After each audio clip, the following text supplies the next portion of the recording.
What's good, guys? Teflon YGO here, man, and your boy coming to you today with a Subterra amazement deck profile. And before I get to the profile, I do want to clear up a couple things. I know your boy been gone for like a week and a half. Had a lot going on this week. Had a birthday for my girlfriend. Had a Father's Day, and I got sick.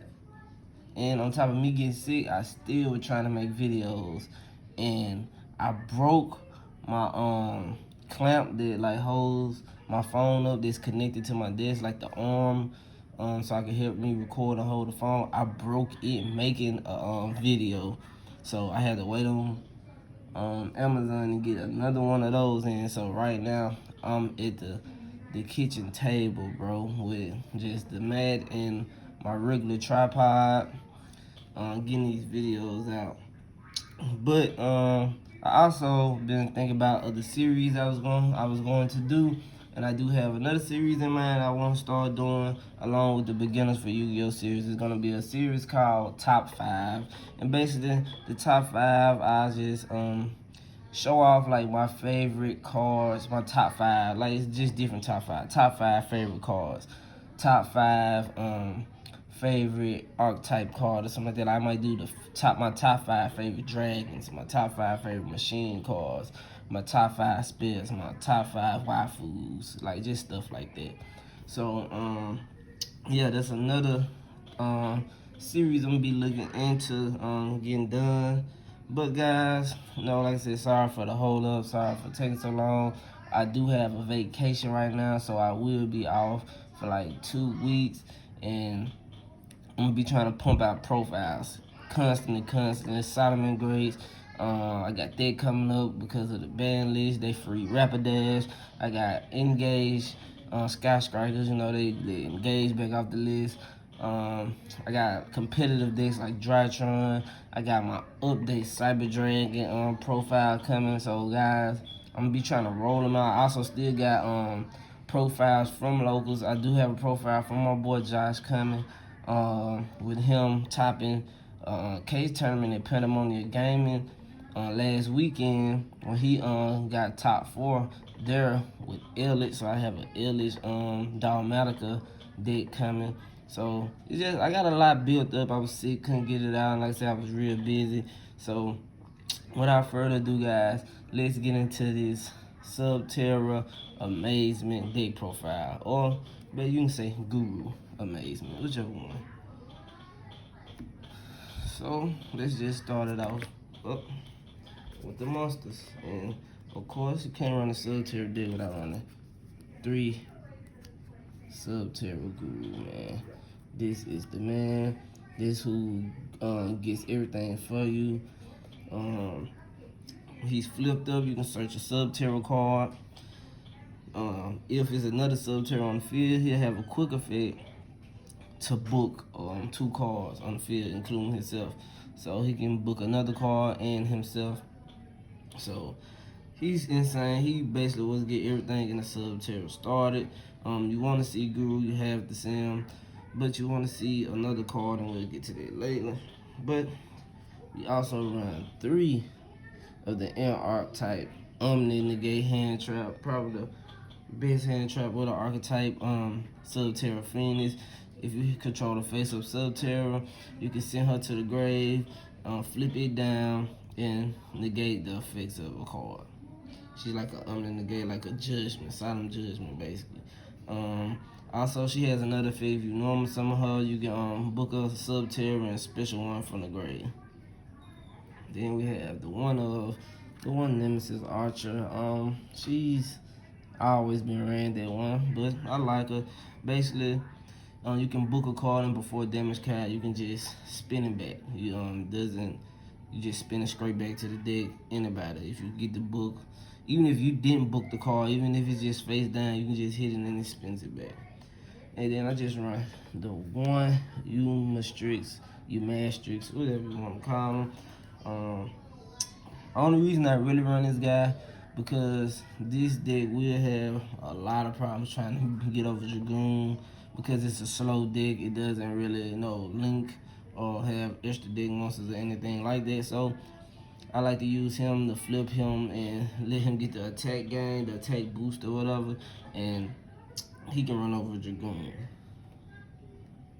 And also, if a Subterror card is booked while he's in your hand, he can special summon himself.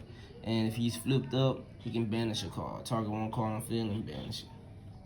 So that's it for our Subterrors. We're gonna run 8 of those. And then for the amazements, we're only gonna run 2 Arlecchino. That's all you need. You don't need to run the other ones. You don't want to run comic of them because you want to use your normal summons on Guru. Basically, you want to normal summon Guru. And if you run comic, she kind of conflicts with you being able to set Guru. So you only want to run Arlecchino. And right now I'm testing just running 2. If 3 comes up, I will update the deck and let you guys know. But right now, 2 Arlecchino perfectly fine.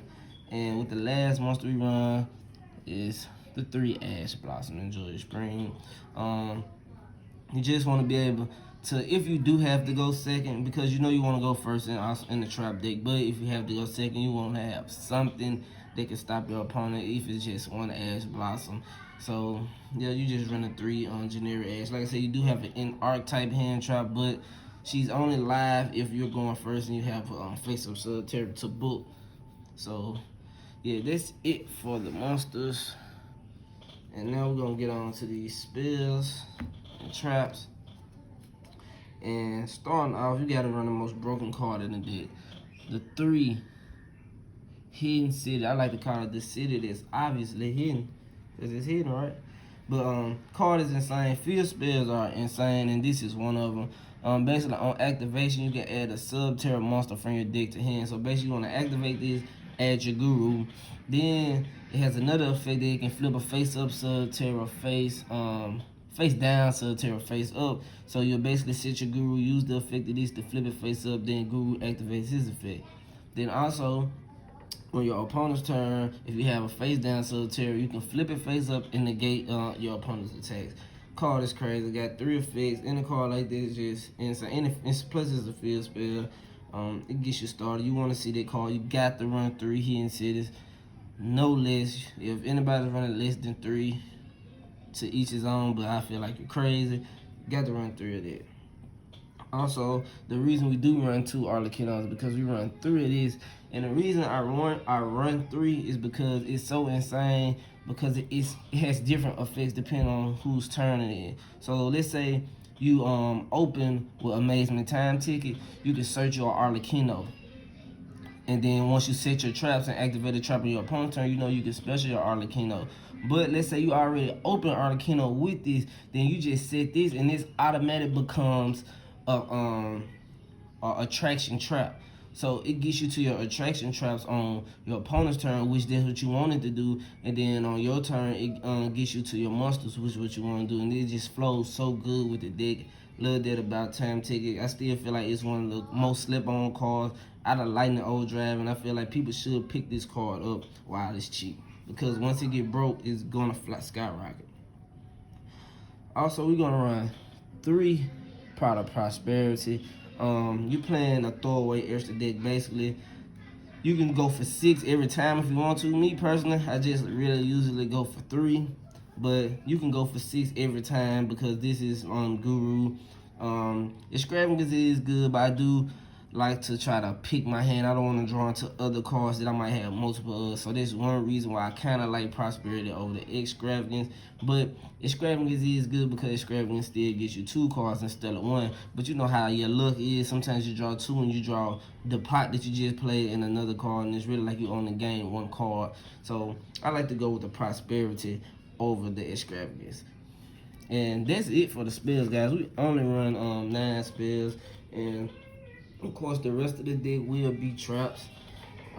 So let's start with the traps, and of course we're gonna start with the Subterror trap. And it's gonna be the Subterror final battle. Card's crazy, flips itself back face down. Your opponent basically just got to destroy this card because it never leaves the field. Card's crazy. It has different effects. It can change a set face. It can change one set subterror monster on the field to face up or face down defense position. It can change face up to face down. It also can change the attack and defense of a card, and you can activate it so your cards can't. The activation of sub-terror cards cannot be negated. So, card is crazy. Then we go to our attractions. We're gonna run 2 of the cycler coaster, and we're having the 3-time tickets and only having to search Arlecchino most of the time. You won't really even use this for the effect to search Arlecchino unless you just have to. Most of the time, you just equip it to your monster and just send a spell and trap from the field just to get rid of back row and stuff. Cause it's real good with dealing with back row. You send it, and you send this card, and you send your opponent's back row to the grave. Then on your turn, you get to use it for free for Arlecchino. Then we run the 2 amazement attraction horror house, which could be it's just an imperm, man. There's nothing better than an imperm. And if it's connected to your opponent's monster, it can book them. Side note, if you do want to play Comica, if you have, let's say you have Comica and Guru on board, and your opponent has this card equipped to it, you can activate the effect of Comica to equip it, and then you can move it to another let me make sure if I said it. I think you can move it to Guru to book him, but I had to read Comica if I'm not mistaken, because I never ran Comica in this one, and I don't remember her effect. But if it's like I think it is, you can use the effect of this card to book a monster on your opponent's side of the field, then use Comica effect to switch it to one of your monsters. And if it's like I think it is, you can give it to Guru, and it should book Guru because that's what you had activated. So it should book Guru. But like I said, I had to read Comica. I don't have one near me right now, so don't take my word on that. But that's just what I think it can do if Comica is worded how I think she's worded. If not, then don't skip this part. The next 3 traps, we're gonna run Asylum Judgment, Hate Harpist, because that's what they're gonna use. They're gonna always try to use their back row blowouts against you. You always want to keep this card in. Maybe game 1 they won't, but game 2 and 3 they definitely will side in the back row removal, their Harpist or whatever, depending on when they're going. I always want to run Asylum Judgment, and of course the other Asylum. You can't run deck 3 without this 3, the Asylum Strikes. And you know the saying on the channel, man. If they ain't altered, they faulted, man. So we running the 3 Asylum Strikes. The next traps we're gonna run the 2. There can only be 1. You don't want to run 3. You don't want to clog. None of your monsters are the same type. None of them. None of your monsters are the same type. You can get over with running the there can only be 1. The next card, like I said, you got 2 Dogmatical Punishment. You got a throwaway extra deck. You always want to use these because you don't care about your extra deck. Depend when I show you the extra deck, you can look at the cards, and some of the cards in the extra deck are disruptions. So that's good. You don't have to use like your traps and stuff all the time. You can use your monsters from the grave. And the last 2 cards are Ice Dragon Prison. Card is busted. Only thing that can stop this card is Bell and Drytron, because you can't special summon Drytron card. So you'll never use this card against Drytron. You'll mostly side it out. But that's it for the traps. Now we're gonna get to the extra deck. I don't have a side deck, guys, because you just want to usually tailor your side deck to your locals, because that's basically how you're gonna tailor it, unless you go to a big event. And with no events you really just tailor it to your side deck. But starting with the extra deck, we got the 1 Link Karibo. This is for dinos, for the token. The 1 Fairy, like I said, she's just basically punishment fodder. Send her to the grave. You can draw a card, put 1 at the bottom. Of course, you got the Nightmares, just in case you get too many. So a lot of monsters on board, you can link up into them if it's needed to. And then if you can always go into the access code. So I just play that with it. And for the last link, the mega clops, just in case they have something big like a Toronto or something on board, you can use mega clops to add, or you can mega clops and mega clops out of mega clops with it. So that's why I run these. Then we're gonna get on to my synchros. I run the one prima donna just to put banish cards back. Like if I banish my attractions for Arlecchino, I can just put them back with her, shuffle them back to the deck. That guy gets rid of a card, targets a card during the battle phase, shuffle it back. Omega puts cards back. Draco Sec, just in case I get both my Arlecchinos on board and I can do something spicy, get the tokens, link the tokens into nightmares, link Karibos and stuff like that maybe. But I don't think they're level ones, but just stuff like that can come in handy. And I do run the Gaga if I can get 2 gurus. I can go into this guy, or Fiendus. I think Fiendus is a 4-2. And time is coming, I can probably go into him. We have the Skull Knight. And last but not least, the Elder Entity, Netis, or Entis, or whatever you want to call her. But guys, that's it for the deck profile. I hope you guys enjoyed my amazement guru deck profile. I'll be getting results back to you guys because I really haven't had a chance to test it. I told you guys I've really been busy, but I'm off for 2 weeks, so I really got a chance to build a lot of these decks this weekend, just relaxing. Unfortunately, like I said, I broke my arms on my arm on my computer that I had to use to do my deck profiles and stuff. So I will have to get that shipped back in. But I'm currently waiting on my fiance to get out so she can order it off her Amazon for me.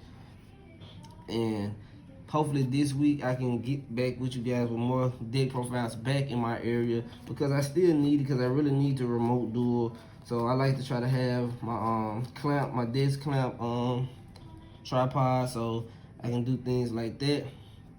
And like I said, guys, don't forget, I still got giveaways and stuff coming when the subscribers get up. I'm still giving away stuff, haven't changed nothing about that. Still giving away boxes, special editions.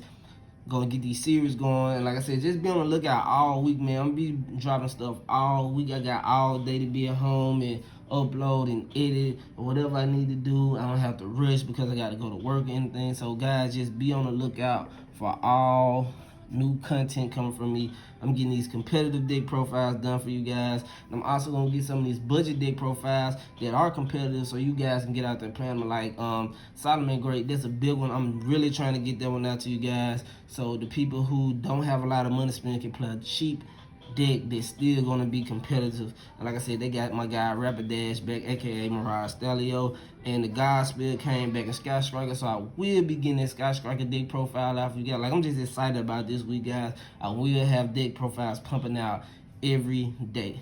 So it's been your boy Teflon YGO, man, and I see you guys in the next video.